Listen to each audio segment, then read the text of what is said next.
Hello, everyone, and thank you so much for joining us for this November's edition of the Founders First Capital Partners Fireside Chat Leadership Series. We have an amazing special guest as our speaker tonight, and it's Miss Helen Yu, who has the author of Ascend Your Startup, and she'll share with us some insights as to how to ask the elephant to dance. We'll get started in another moment.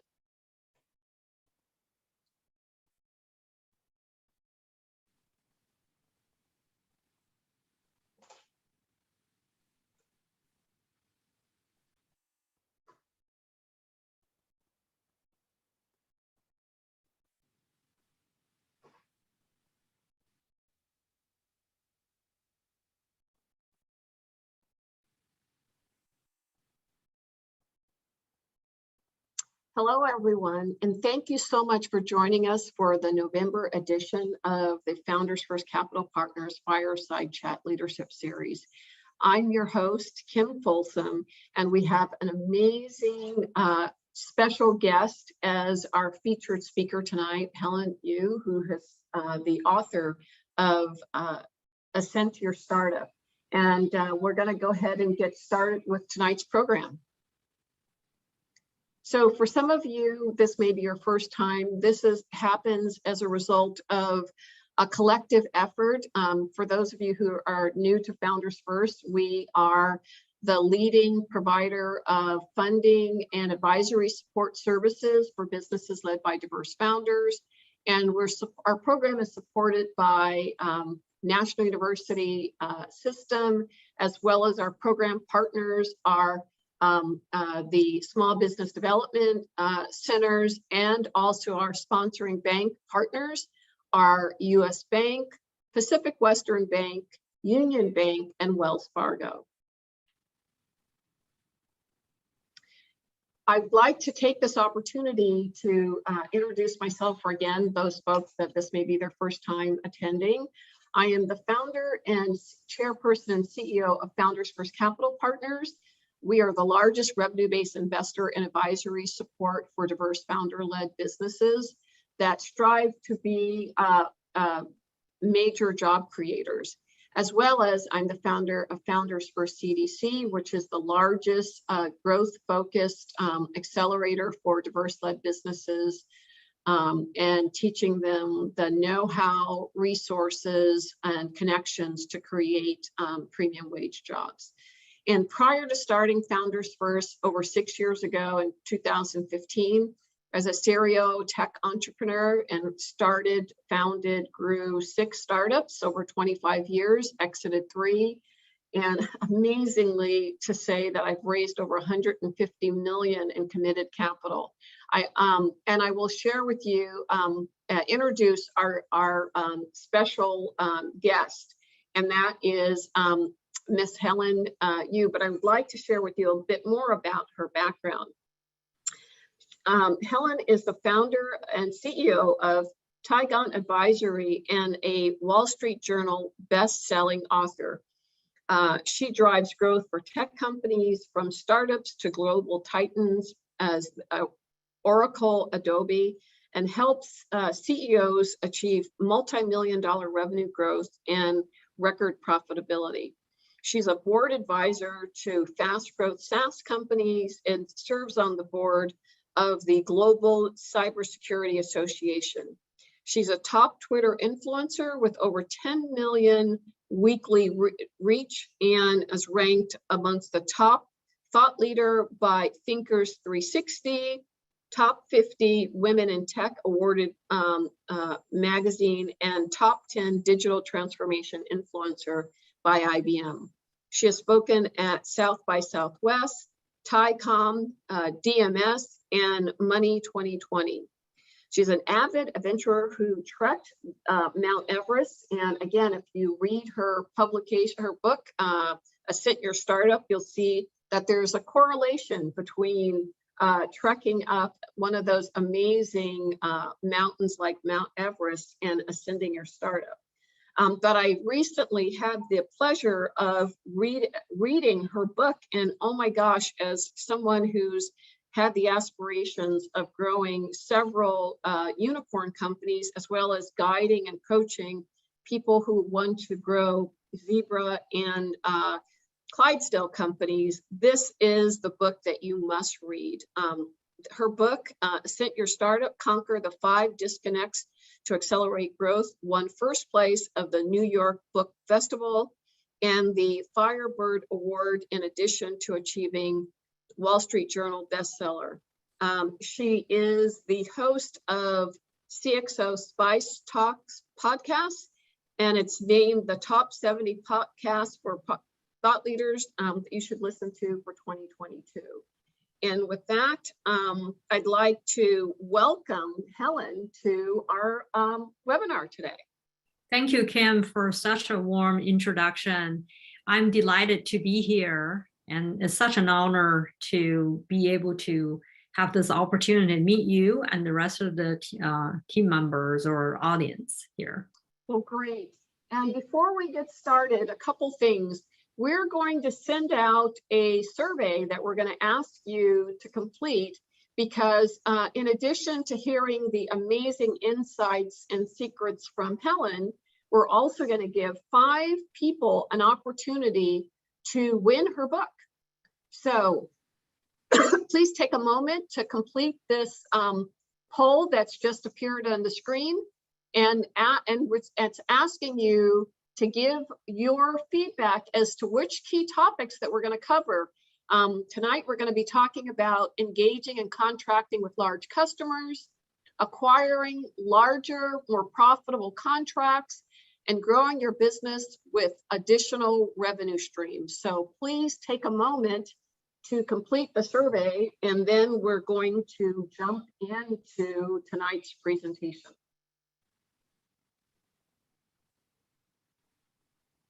We'll give it one more minute.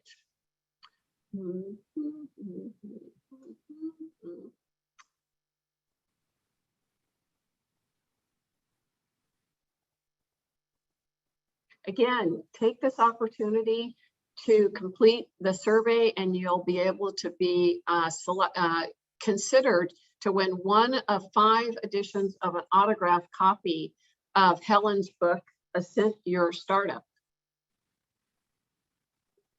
Okay, with that, we're going to end the poll, and the top questions that people want to know are engaging and contracting with large customers, acquiring larger and more profitable contracts, and then the last is growing your business with additional revenue streams. Well, you're in luck, because we're going to cover all those topics.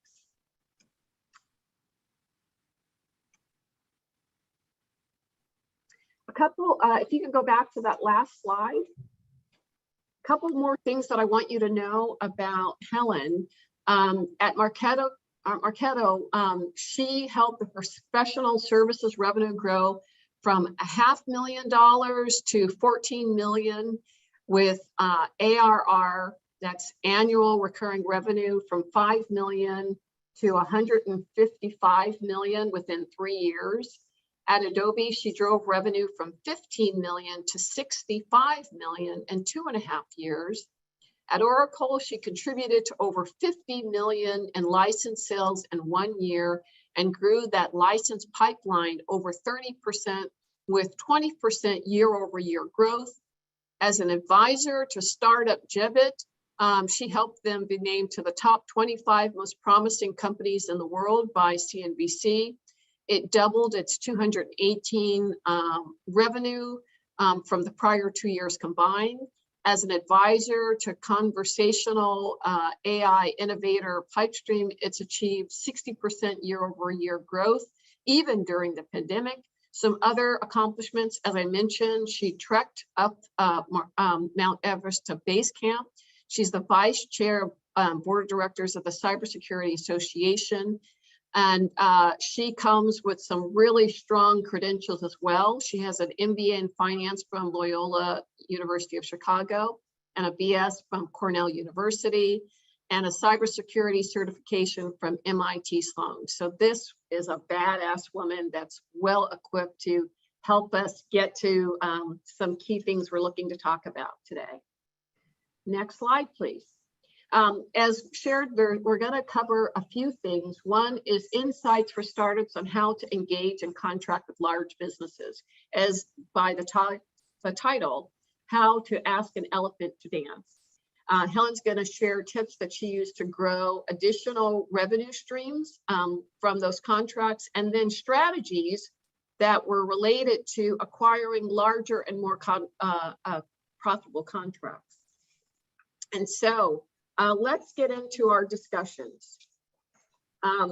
So how did you get started in the business of driving marketing and customer experience? Kim, that's a great question. I actually started my career as an accountant and financial analyst. My curiosity and learning agility really got me where I am today. I learned to code as a Hyperion consultant early in my career and went on to design and implemented 400 plus financial planning applications alongside the CFOs. Then, we were acquired by Oracle. So I run an Oracle BI consulting practice post-acquisition with the added pleasure of learning from, the Oracle EVP of sales, Keith Block at the time. Under his tutelage, I learned the nuances, enterprise sales, enterprise solution sales. And then I learned marketing and SaaS at Adobe, successfully led the startup to scale up challenges at Marketo. My journey really led me to recognize the critical gap patterns in growth-driven technology startups. That's really prompted me to become entrepreneur or startup accelerator before I joined this cloud-based insurance tech startup, Brightcore, where I serve as their SVP of services. So it seems to be a long journey, right? The journey is not really a traditional progression within the corporate ladder. I would say that it's serendipity is also the grit, curiosity, and learning. And I always get myself out of the comfort zone. All these years, that's how I get to where I'm at today. Well, thanks so much for sharing that. And you've been a senior leader at some top companies like Oracle, Marketo, and Adobe. And some of your work during the time at Marketo was, while it was owned by one of the top diverse private equity firms, Vista Equity Partners. And they are very, very selective about the companies they acquire. And, Marketo, you were there, during that time of that experience, shot off like a rocket and grew, 2-3 times. Can you share what that experience was like? Sure, it was rewarding. To be honest, it was one of the most exciting journeys I've had with my career. I actually joined Marketo when they were a marketing automation leader, but only for small and mid-sized companies. I was hired for their transition from startup to scale up, right? What that means is their enterprise segmentation business was dismal at the time. They wanted to figure out a way to get more engaged with larger customers. So we were able to grow the revenue from 60 million to 280 million and then exit at $1.87 billion with Vista Equity. So I really attribute that success to the capable executive team, culture of accountability, flawless product market fit, and our ability to expand the revenue stream along the way. But most importantly, we figure out a repeatable success, right? And then we also were able to drive the cross-functional alignment all the way through. So having had the opportunity to learn from Vista Equity, post-acquisition set a solid foundation for my entrepreneurship, as a matter of fact, because they taught me how to look at the health of business holistically. And then you can pick up many of my learnings from my book, Ascend Your Startup. Well, and that actually was the next question. How much of your experience going through and ascending and scaling up, taking them from 60 million to billions of dollars or hundreds of millions of dollars in sales, which had a $1.5 billion acquisition, valuation, as well as the experience ascending, Mount Everest, that you put into, your book. What was that journey like? Let's start with the why, right? The why behind ascending Mount Everest Base Camp was to keep a sacred promise to my grandmother who raised me that I was to leave her ashes on the tall mountain. I felt unstoppable. I made up my mind that nothing would hold me back from my climb. My destination started not on any map, but in my mind. So making the decision to write Ascending Your Startup was no different.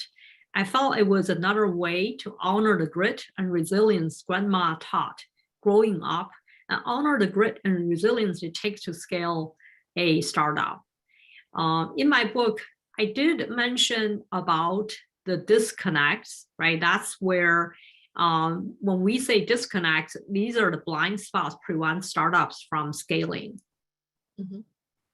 All right. Well, and then let's get into some of those disconnects. Can you share, if you look at, the 5 disconnects that prevent startups from achieving exceptional customer experience and scale to repeatable, dependable, predictable revenue growth?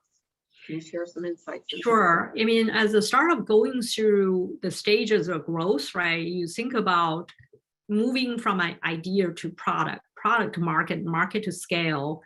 I categorize them as like these 5 disconnects they have to overcome in order to accelerate their growth. The first one is product market fit disconnect. What this refers to is, as a startup or company, you have to align your product related design with market demand. If your product market fit is off, or you can't overcome this disconnect, you won't be able to scale for sure. The second one is minimum repeatability disconnect. If everybody knows, or every startup founder understands the concept of defining minimum viable product. However, oftentimes the minimum viable team that help them achieve that minimum viable product is overlooked.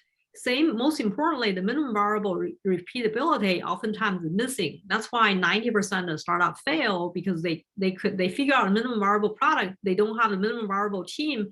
They couldn't figure out the minimum viable repeatability for them to scale, right? And then thirdly, the voice of customer disconnect. If you think about, most of the founders understand products super well, but then have you really listened to the customer, right? Customers can tell you what they want.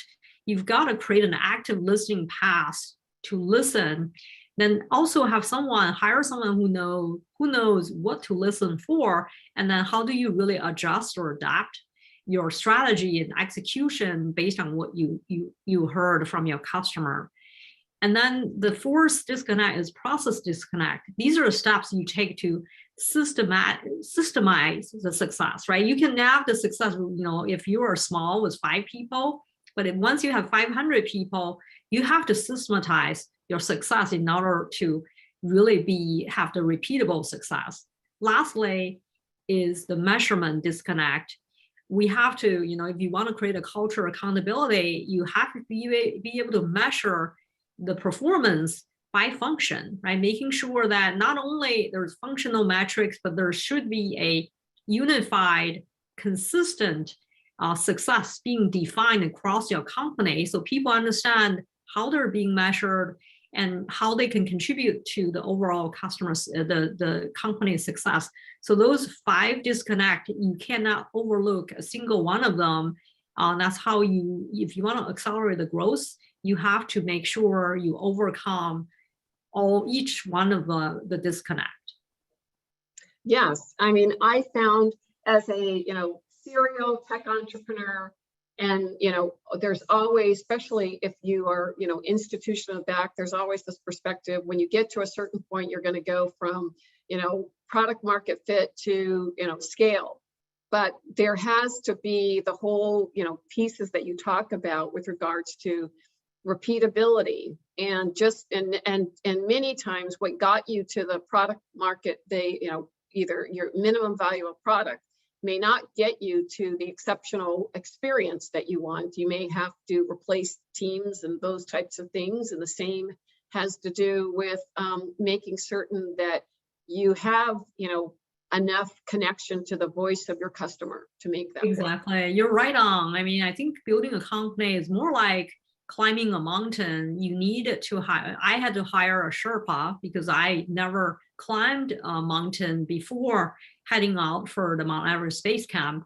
And then, the purpose of hiring the Sherpa is someone can guide you through the journey when you don't know, you've not went through that yourself. I find that sometimes founders hire the people, but they may not listen to them, right? Because they don't know what to listen. So that's another aspect of, you don't just hire capable people, you also have to listen to them and know when to listen, what to listen for. So let's talk about the question about Sherpas, because many times people are like three guys in a garage, they all know each other. So being able to get somebody from the outside, or getting somebody who's gone to where you've gone to bid before, so they have that expert skills and expertise, how important that is to be able to scale or achieve or ascent, as you mentioned in your book. What to look for with regards to doing that, because there's so many people who say, hey, I can help you, just hire me, or the thing of, I'm just going to hire people that are either family or friends, and put a priority on that, as opposed to it's a tough thing to seek out people that you may not know. Can you share some insight, your perspective on that? Yeah, that's an excellent question, Kim.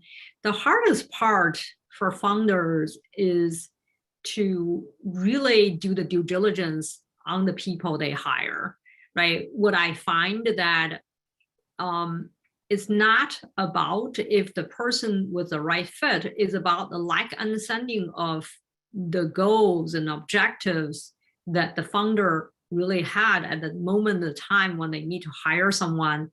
Oftentimes there's unclarity to know what is the current goal, right? Why, number one, why you get on this journey, what problem you're trying to solve, right? As startup is a journey. As you go through different stages of the journey, your goal evolve, right? And your goal, if you're early startup, you're trying to go through the product market fit, you may need someone stronger with the product marketing, right? For example, or your Sherpa may be someone who really help well-define a product in the undefined market. So you need someone who knows how to do the market due diligence, the research on, where you're at with the product and how do you take that off the product. But once you get a little bit middle stage, you get to the voice of the customer stage, you need someone who super strong with the customer experience section. So that's where you find someone Sherpa with that kind of expertise. To me, is like oftentimes the founder hires someone with expertise not in the right capacity because they did not know what they are looking for, right? It's they don't know what they don't know. They don't know what they don't know. And then they just hire someone because they're really under the pressure of meeting the quota or meeting the revenue target, but they couldn't figure out which disconnect they have along the way yet.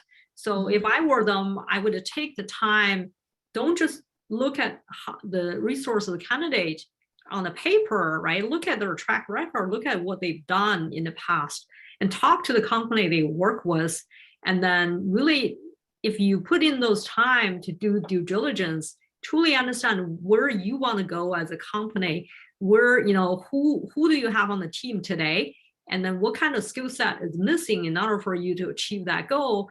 And then you research on the candidate to say, what kind of skill set each of the candidate has. And then you interview them, you talk to them, making sure that they have done this elsewhere, and then you check their reference. If you go through that due diligence, diligently, you should be able to find someone closer to achieve the goal, working as a team. Obviously, culture fit is another factor you have to take into consideration.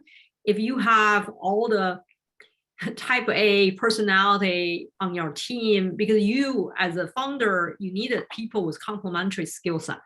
If everyone has the egos and all wanted to make the call, may not be the best team you can formulate to achieve the success. So there are 4 types of people you'll need for any successful company. The first type is visionary. That person can see what does not exist today. The second type of person is collaborator, right, who can inspire the rest of the team and then rally up the support to really drive alignment cross-functionally. Third type is the executor or operator who can really help get things done. You also need the fourth type, who's a critic, right? Meaning that they can see things or uncover a disconnect that other people may not see. So if you have 4 types of people on your team who can really help gain the traction, that's where you need it. You cannot have all the visionary, everybody's visionary, then no one will get things done. So as a founder, you have to know what your strength is, where what you're good at, and then where do you need people to come in to fill out the blanks that where you cannot do. The tendency of a founder I see, right, and having worked with many of them, they have a tendency to hire people they grew up with or their friends sometimes. And then as they go through a certain journey where it's time to cut it off and bring in more experienced people to work with them, that's where they struggle the most.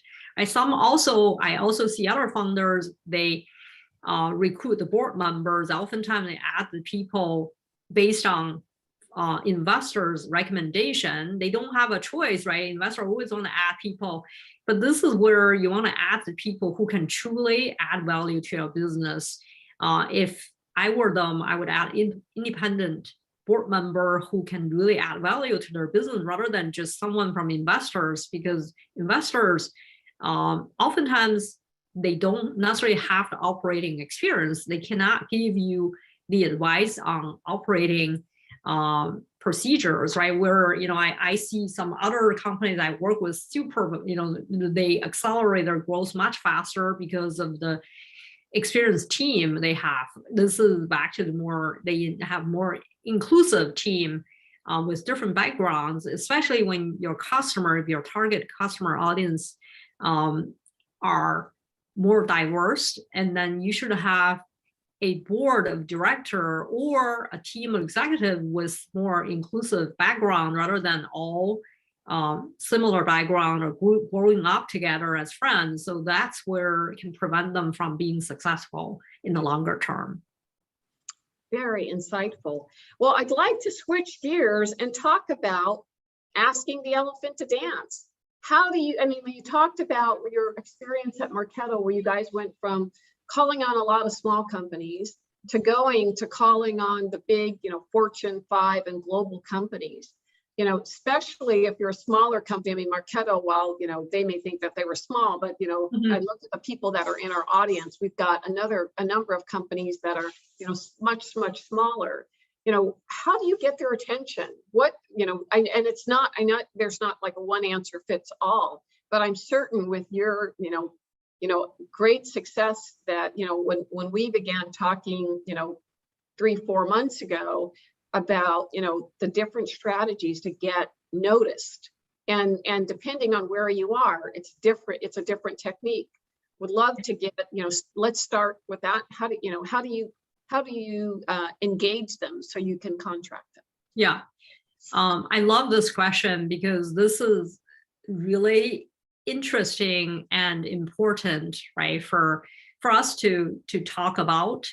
I don't think there is an RX or a answer. If I would say to really make to dance with an elephant, you have to understand the elephant first of all, right? I actually did some research. Interesting enough, elephant, as a matter of fact, are really important, like so smart. They're exceptionally smart, right? They have the largest brain of all land animal. Right? Same applies to the customer you want to work with. So if you want to get a contract from a larger organization, let's say Microsoft has always been the first company who would engage with me regardless where I'm at. Even today, I am, on their direct supplier list, meaning that I don't go through any agency. I get to work with them directly, right? So that's being said, it took years or 20 years to build that trust along the way. One thing that when you want to work with larger company, you have to really do due diligence, really understand what exactly that you can offer to them, that no one else can do this, or so I would say first of all, think about your strategy, right? I think about when I started my own company, I did some research there to think about, I did some reflection, as a matter of fact, when pandemic hit, I decided I always work with a startup company over 4 years or 3 years, and then I think I should really think about how I acquire more Fortune companies to reduce my risk, right? And then, but first of all, I need to understand myself, right? What kind of my strengths is, and then where I have had the most success. And then I think about whom I have in my network. And then I came up with a wish list, right? Here is a company I like to work with. And then Microsoft came up, right? Thinking about throughout the years, even when I was Oracle, Adobe, Marketo, they're always the first one that worked with me to sign the largest contract with me all these years, the first one. Right? I thought maybe that's a good strategy. How do I get them engaged? So I paid close attention to their social post. I made comments while I was reading to some of the articles they post. I wrote article, then piqued their interest, right? I wrote article, I work with IBM, and then piqued their interest. Then next thing you know, that I was invited to write a blog for them about the impact of AI on manufacturing. And then, I said, what about I launch a CXO Spice Talk podcast? Here's how it would work, right? I created this brand. And then they support me. We launched that end of March. My work with IBM, Microsoft caught the eyes of many other Fortune companies such as AT&T, Qualcomm, Cisco, Salesforce, Vodafone, SAP, Dell. And then they all ended up becoming my customer. The rest became history, right? That's being said, that was a journey. It was probably a year journey. It was not a short cycle. Now to be honest, all these larger companies come over, right? Intel and AWS, all of them came to wanted to engage with me. That's being said, it's a lot of work behind the scene. You have to understand, right? If you want to understand the elephant, you understand, what are the key business areas they talk about. Microsoft talk about DE&I, they talk about emerging technology, and then the verticals they support, how they're organized.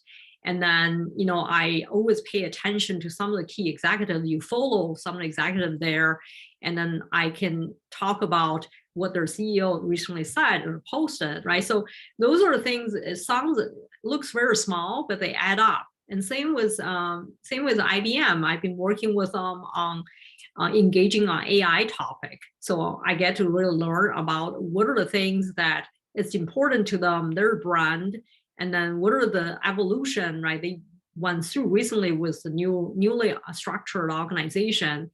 But then you also have to understand who is on their not to work list. So you have to be super sensitive about, because when you talk to Microsoft, you don't talk to them about Oracle. You don't talk to them about Salesforce, right? So that's kind of when you dance with this elephant, you understand what elephant is afraid of, and then what is their fear. To be honest, the elephant is afraid of mice. I would never have thought about it until I did the research. They're afraid of anything that can move around their feet because they cannot move as fast, right? Even though they're big, they're afraid of small things. And then they're also, the predator for elephant is lions. it is hyenas and then crocodiles, right? I didn't think about crocodile was something that would eat or really a predator for elephant. So the point is, even though these large giant companies that they're big, they wanted to be nimble, right? The reason they engage me, they can really work with me for a cycle of a podcast within a week or two. If they were going to do this by themselves, it would take minimum 4 months to get any blog published. So for you, any company you want to work with, you got to understand what value, right? The speed, agility you can add to them, or certain things that you can say that they are not necessarily be able to say. So you are able to tell the story much with more flexibility than their internal employees are. That's one example. But when you do the B2B business, it's more complex, where you have to figure out who your competitors are, right? With the Marketo, we have to understand, the marketing automation solution where Microsoft was one of the biggest customer with us. And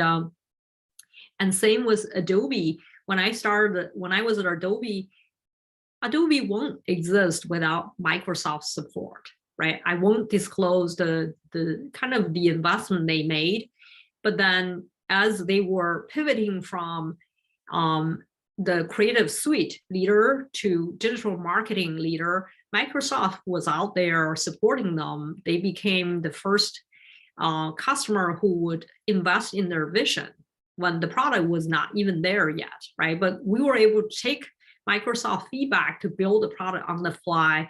We deliver, right? It's one thing that's so critical is to do what you say you're going to do.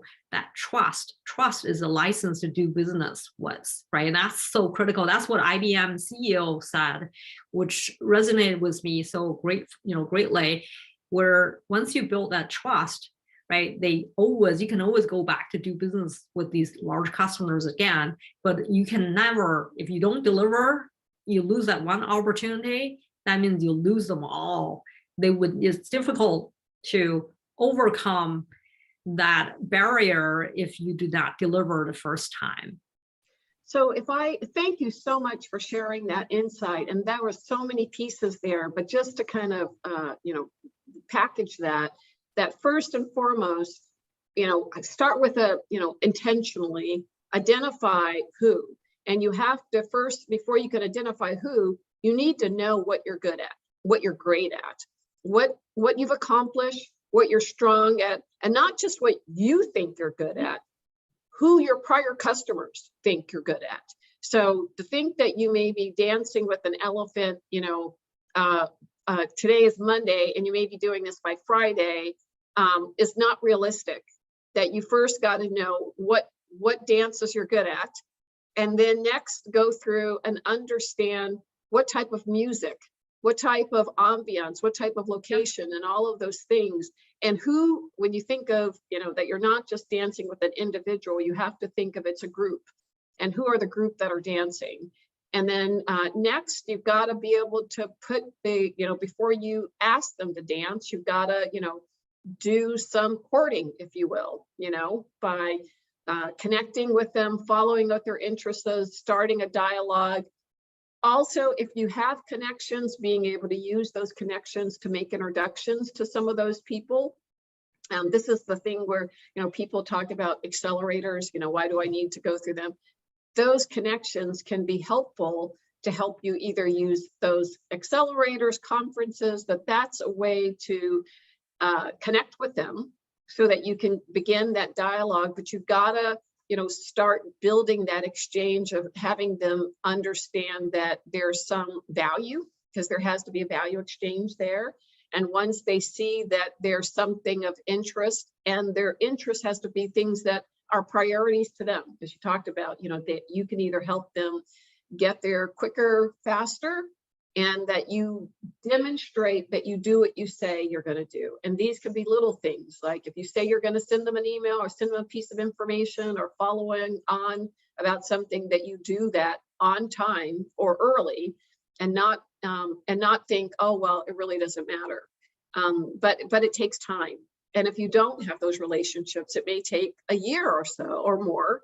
But if you do, maybe building on those, like you mentioned, you had in your prior history when you worked with other organizations, you already had a pre-existing relationship. But when you started on your own company, it may have been a 6-month journey to make that happen. But it still took that, engaging, courting of that process to figure out what is the right fit, to be able to ask them to dance and ask for the order. And it started small with the blog, and it built on top of that with, once you've demonstrated quality, value, follow through, that made it less risky for them to go through and expand that contract for something further. Is that fair? You're right on, Kim. Very well said, right? I really love what you use, like value exchange there, because that's so critical.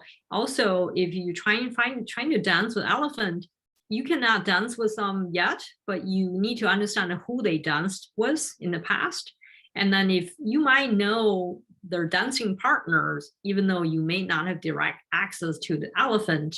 So you have to be really creative to come up with a strategy, how you get there, right? And that's, you not just randomly make a call. And I have LinkedIn, people reach out to me through LinkedIn every single day, trying to sell me something. I don't even know who they are. That's really a wrong strategy, right? You really need to think through this and how do you gain their attention. The best way doing this is to have other people, they have close connection to talk about you. And make them wonder, no, I want to work with so-and-so because, I heard of this person or this company so often, I better check them out, right? That's really the best strategy. But how do you get there? It takes a lot of thinking and thoughtful actions and really execution to get there. So the next kind of building on this, you got them to dance, it may, and let's say that it may be, you didn't have a relationship. So it took you maybe a year or two, but you built up those elements. Either you met them through a conference, and I tell you, in the 6-year journey with Founders First, there were many that took, 2 years to get to that point. And I, had to do it little bits by bits and followed up in those things. So I understand that one. But then the next thing, which is you got that, contract, 5 or 6-figure contract, but being able to have it be a more expanded, you got them to do a pilot with you, but now you're trying to do something more, significant. Beyond the, getting to know them, getting to do the introductions to other people so you understand more about their strategies and so forth. But, I recall when I was our discussions and what you've done with Marketo and Adobe is you mastered the process of going with multi 2- and 3-year contracts. Can you talk a bit about that, of being able to, because so many people have the 1-year contracts and then they have to go through and sell again. How do you, what are some of the strategies and techniques that you use to make it a longer engagement and a higher ticket to go along with that? A longer engagement in the SaaS world is always better than a shorter one, right? Because it gives you more security, or it just give you a better opportunity to prove the value. However, most of the companies or organizations would not feel comfortable to extend the contract unless they see the value during the initial engagement.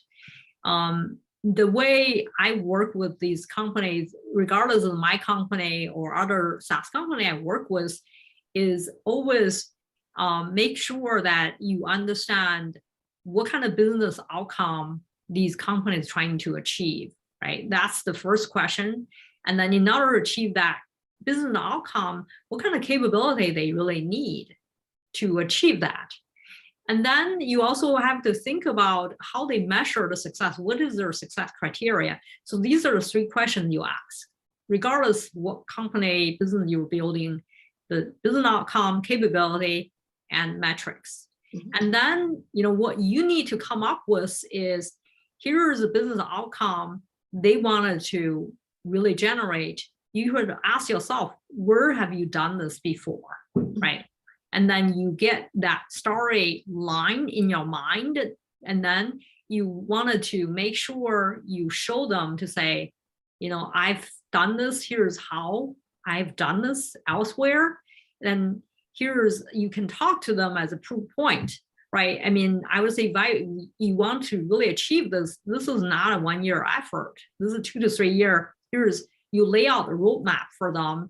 You tell them, here is how to get there. Here's what I've done elsewhere. And here's, in order for you to be super successful to really achieve that metrics, here's how. Then that's where you can get much longer commitment from them. And you can say, I would like you to consider to extend the engagement after you're seeing, here is the milestone, right? We're going to hit during the first 6 months. At that point, I'd like you to consider extension. Otherwise, I would be pulled out to other engagement, right? If you were like on your own, and then this resource or capacity is a good excuse or a good way of negotiating. If you were with a software company or tech startup, that might be different, right? I'd say it can be the pricing. Here's the pricing. If you go with 2 to 3 years agreement, there's a pricing advantage for them, right? There's always something you have to give in order to extend that contract. If your individual is capacity constrained, if they see the value, I always say that if they see the value in you, in your service or in your solution, and there's no fear of the risk they have to take, the answer is always yes, they're going to do it. Sales is always about, how you make sales is you make someone feel like you can make them to, really shifting from being ordinary to being extraordinary. Mm-hmm. And then you can show them the path how to get there by demonstrating that you've been there, done that before, and they can talk to the people or company they you work with. That's very simple, right? And then if they know for sure by working with you, they can generate additional revenue, achieve that goal, and then you've done that, and then you have a reference to offer to them, it's very easy to extend that contract beyond 1 year.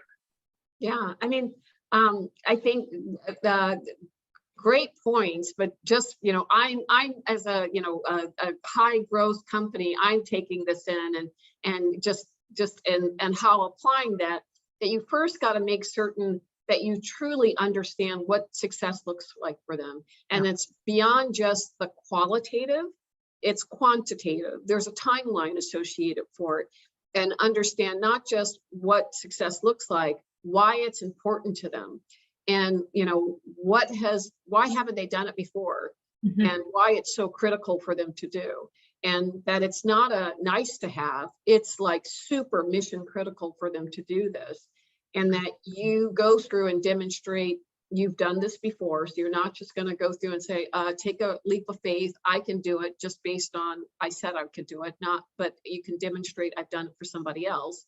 And then the next step is to go through and say, hey, I did this for them, but it took some time. Like any significant value creation, it never happens overnight. And it may take a longer period of time for you to get there. Plant the seed, set the expectation that, hey, if we're on target and you feel, comfortable about this, would you be open to, extending this or expanding this? And if you're not, then, I understand, but setting that conversation, and once they confirm that they believe that you can execute, and setting that shared, journey together so that you can, have that conversation and be it, 6 months, 9 months, 12 months to extend further. Very, very helpful. And then what about the goal of being able to add additional streams? Like, okay, you guys have agreed to work together. Like you talked about, you doing podcasts, you're adding other things to those things, or what you're doing either with Adobe or Marketo, and you added beyond just the licensing fee. It could be, training, certification, other add-on products to that. How do you go through and expand? Because like Salesforce is the masters at saying you don't sell customers one thing, you sell them 3 things. Yeah. Then you sell them 5 things. And that's how you go from, like Salesforce had Microsoft as their, Microsoft grew to 10 million in X amount of time. And we're going to do it in half that time. And this is how we're going to do it. And then once they got there, the next thing they said is we're going to get to 20 million. And how we're going to get to 20 million is not selling our customers 3 things. We're going to sell them 5 things. So, how do you make that magic happen? Because it's one thing for you to say it. It's another thing to actually make that happen. Yeah, I would say your mindset is the most important. This is back to my voice of the customer disconnect earlier, right? In order to really grow your revenue, you cannot think about what's important for you. You have to think about what matters to your customer, right? Think about that. You listen to them. I actually, when I was at Marketo, joined Marketo, the first thing I did, there are a total of 12 enterprise customers at a time. I went to visit every single one of them was our founder. And my day 3, right, sitting across from the CIO at a very large Fortune company, he was cursing across the table, told me how much we did not understand enterprise deployment, how much of a failure it was. We were supposed to go live, but we were not even near to go live.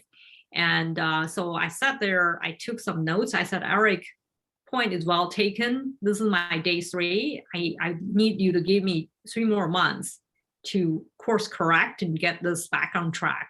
So the good news is Eric listened to me and we listened to each other. I laid out a plan, high level, obviously at the time.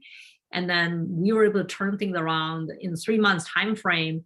And then next thing you know, the CMO was up on stage to brag about the success. We celebrated the success together. And that's how we had our success, right? The point here is that then I through that experience, I realized that it was not the product that prevent us from being successful, is a deployment model where we failed. We did not really work with the CIO nor the CMO. We've been working with marketers or marketing automation too. We've been working with marketers focusing on the campaign, right? And we didn't really start with the, checking with CMO, what is your goal overall? What is the CIO? CIO said, Marketo is really tiny marketing automation tool within my 300 other landscape or ecosystem, right, in my entire IT department. And I need to know how this fit into overarching architecture. It's not just about this little component from Marketo. And then your team cannot come in and tell me how that fit in. You only know what Marketo does. I need you guys to know Adobe. I need you to know Salesforce. So we created a team. We brought in the team who understand Adobe and Salesforce and other CRM, for example, Microsoft, right? So all other I would say adjacent or third-party tools, and then we hire them. They come in and learn about Marketo. So now we have an integration team. They can go out and talk to the CIO from the get-go. So, and then we have another team talk to the CMO. I realized the CMO said, I said, what is your biggest challenge? She said, we don't even understand what marketing automation does. At the time, this was long ago, right? That was marketing automation was a new concept. And what does demand gen mean? That was sort of like foreign to many CMO. CMO term was newer at the time too. And then they need someone who's been there, done that, or who are thought leaders to help guide them through the marketing automation journey. So it's not the technology is more about how do you build a lightweight blueprint to guide them through the journey. So we added a digital marketing practice, it's a lightweight McKinsey practice. So by adding these two teams to the practice, the consulting practice, it's not about driving consulting business, it's about expanding the opportunity to make your solution more strategic, right? Imagine you start a sales cycle with the CIO, CMO. It's not just about 10K campaign anymore. You're talking about eight-figure deals. You're talking about multi-million-dollar business, ARR plus consulting on top of that, right? So that's shift or change. It was a game-changing event. Just through listening, it was conversation with 12 companies, the C-suite executives, and then listen, took notes, and then adapt our strategy based, to what we heard from the customers, and then also align our day-to-day execution and hiring the right people with expertise, right? That's what we did. Sounds very easy, but you look at a lot of companies, they don't do this, they don't do enough. So that's why it's easy to be said than done. Mm-hmm. Yeah, no, I mean, I think that, that it's looking at the whole value chain that's needed for them to get the success they desire. And when you looked at, those additional pieces, the consulting practice, the training, in addition to the subscription, those came to, they can't get to use the software if they don't have the training and the preparation and the preliminary things in place, and they don't have an integration with all their other tools such that they all work together and they're not competing against each other, because there's a set amount of time they have available and they may not be able to do more with that. Exactly. Well, I want to ask, I know we're a bit more of time, but I want to ask you a few more questions. I know you have a very big advocacy for diversity inclusion strategies in major corporations. Can you share with our audience how corporations that you've worked with have implemented effective DEI policy to have either more inclusive workforce, leadership team, or even supply channel? Because many of our companies, they want to work with these big companies and just, don't know about, it goes back to, the getting to know more about them. So would you mind sharing a bit about that? Sure, that's a tough question to answer. However, I've seen the technology's transformative power in the wake of pandemic. They really, some of the companies make tremendous strides with, there's a company, Chicago-based, called Clover Imaging Group. I don't know if you've heard of them. They're the largest collector, remanufacturer of printer cartridge in the world. They use Microsoft cloud technology to empower their warehousing employees with cognitive disabilities through conversational AI and mixed reality platform virtual guide, right, to perform a job and serious task that they might not otherwise be able to complete on their own. And really, I was very excited about the story because you think about it, technology, if technology can really augment the people, augment our capability, especially people with disability, we can create a much more inclusive workforce, right? That's generated more satisfied customers, especially in the manufacturing, the field. There are so many millions of job vacancy today. You have unfilled jobs because the minimum wage type of job is not as appealing to many people. And then with, I call it the great tsunami, right? A lot of people are retiring. The younger generation are not interested in joining the manufacturing workforce. So if you have technology to augment the people with disability, this could create so much more embracive, or I say inclusive workforce. So I see that as a really big opportunity. And then I'm also working with Intel. Right now they're really made a pledge on girls in tech. Right, I just made a LinkedIn post last night. There are a lot of these really companies start taking action in supporting people, underrepresented people in business. I'm glad to see some of the actions they've taken. I personally don't think there's enough to be done just yet, right? A lot of companies are still struggling. They all understand the importance of DE&I, but in terms of how they align their execution with the strategy is still, I would say I like to see more action being taken. So I'm going to shift gears and ask more questions about you, Helen. If you were to meet your 21-year-old self, what advice would you give her about her future, now that you know what you know? I would say the difference between winning and losing is the grit and resilience that takes you to finish the last mile. Winning takes talent, to repeat it takes character, right? And then I would say walk your talk, stay bold, stay fearless, and stay grateful.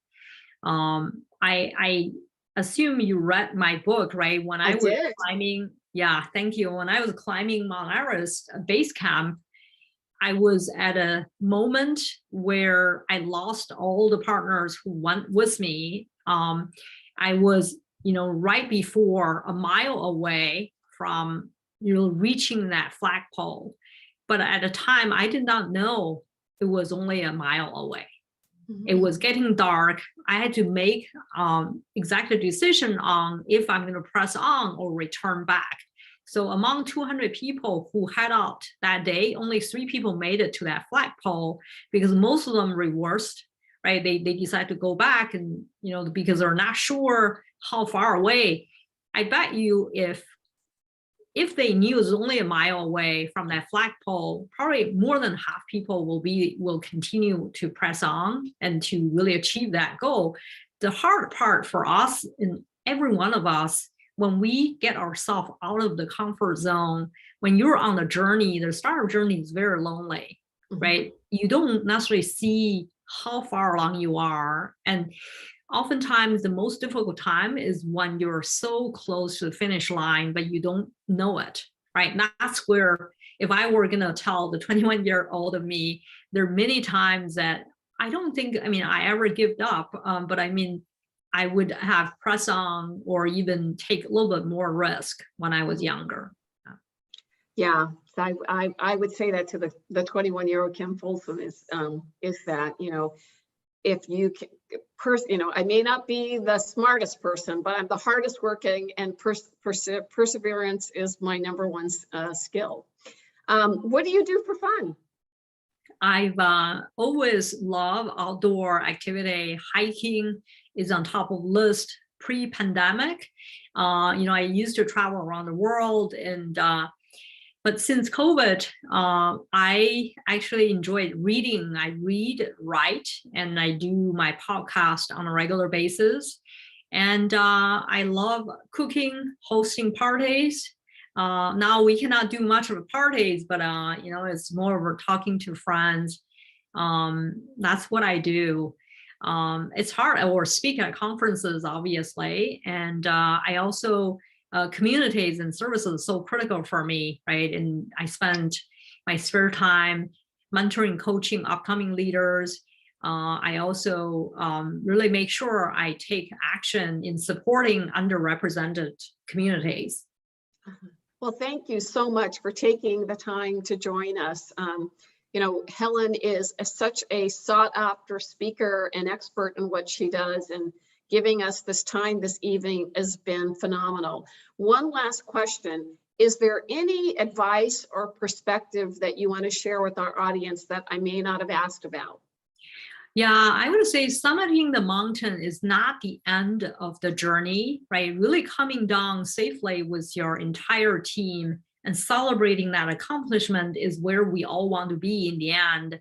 So this means having meaningful interaction with people you work with, or having fun, enjoying the journey, and never forgetting the people who make you who you are.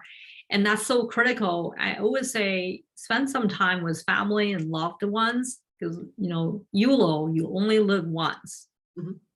All right. Well, with that, I want to thank you for taking the time with us this evening. I so appreciate it. You've heard the amazing Helen Yu, who's the author of Ascent to Your Startup And a couple things, 5 of you will be selected to get an autographed copy. And we will also be sending out copies of this book. So we'll contact you to be able to, of the 5 folks, to get your addresses so that we can get those autographed copies out to you. And then we will also be sending out a recording of this. And if you didn't get selected for one of the 5, you'll also get information about how you can get a discounted version of the book. Thank you all for joining us for this last edition of the Fireside Chat for 2021.